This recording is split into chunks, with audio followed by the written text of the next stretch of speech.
And here we have my latest estate sale buy. Nintendo GameCube. The original version with all the ports and everything.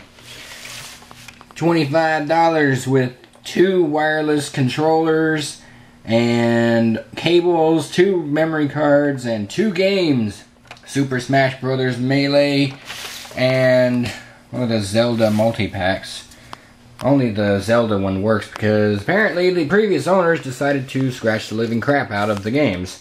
So anyway, you might notice there's not really much to see here. In fact, you can see right through the freaking console. Reason for that is it is missing all of its internal parts. And at the moment, they are elsewhere. As you can see, something has been spilled on this thing, and it is nasty. It also comes with this Game Boy player. As far as I'm aware, having not looked this thing up, I think it plays both the old Game Boy Color and Game Boy Advance games, but I have yet to test that out. The game console itself works. Well, not particularly right now because it's in a couple pieces, but it does work. You got all the plastic bits over here and the metal bits. The fan enclosure, it's all dusty and everything. Check out this fan. That is a nasty fan. Got that, got this. Whoops, I'm throwing pieces everywhere. And then everything under here. And then you have the electronic bits over here. You got the CD player. You got the controller plug input and the main board, and then you have the CD driver, and then of course underneath it all is the power supply board. So right now I have this thing all torn apart because I'm going to clean it up. That's pretty nasty, as is that blotch of whatever soda they might have dropped all over this thing. So it's going to get cleaned up, and then I'm going to put it back together in a nice little time lapse with all these little screws and pieces and components and parts. And a quick note before I continue, this is not a how-to on putting this thing back together. And if I'm to be completely honest with you, if you took it apart this much, you should very well know how to put it back together. Or you should not have taken it apart in the first place. Let's just be honest with ourselves here. So we're going to get it done. Alright, so you might notice that this thing's been taken apart even more than it was before. And that's because I noticed some more mess up inside. Mostly this part right here. I've taken the doors off, I took the door off, I've taken the buttons out, and I actually found a filter of sorts that was also quite nasty, and now everything is quite clean, as you can see. Nice. Nice. Mostly nice. I mean, I didn't get into the nooks and crannies and everything, but I got most everything nice looking compared to what it was. I didn't know this piece came out, and this looks all nice and clean now. That's good.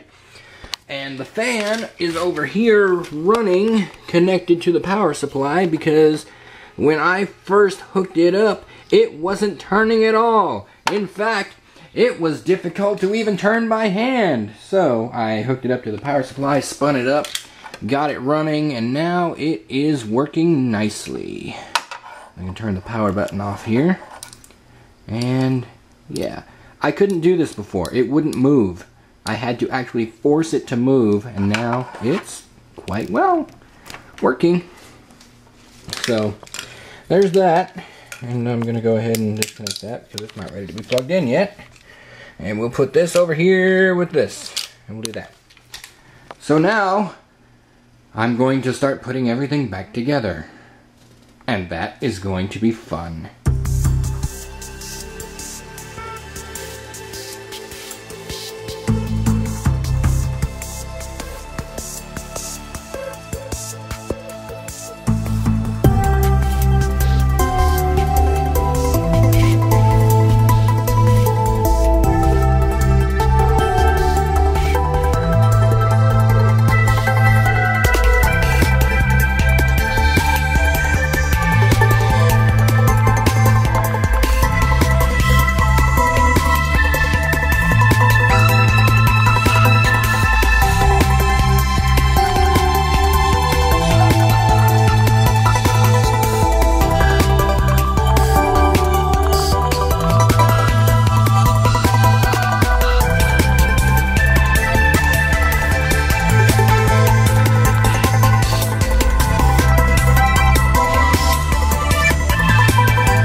Now as a final test to make sure I haven't borked the thing, let's hook her up.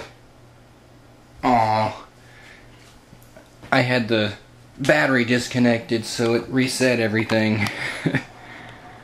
Oh well.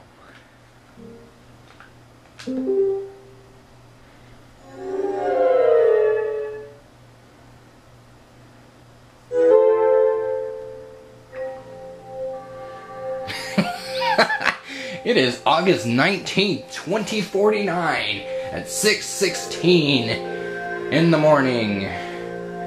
That is so wrong. Let's fix that, shall we?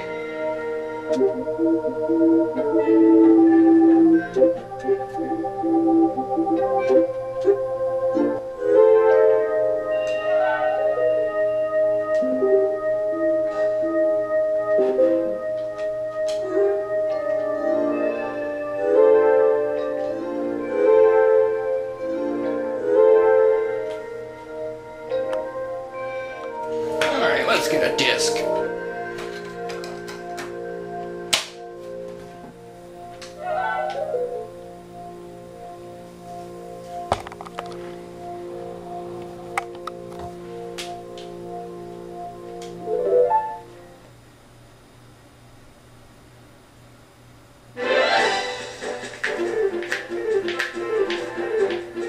It works!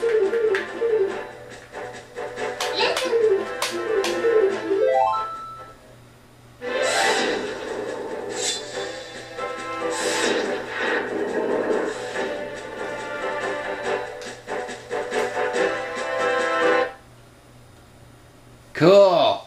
It freaking works!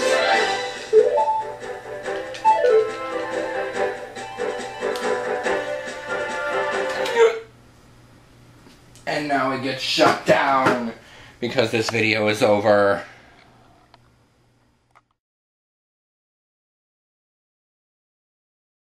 Do not over buffer like a kidney of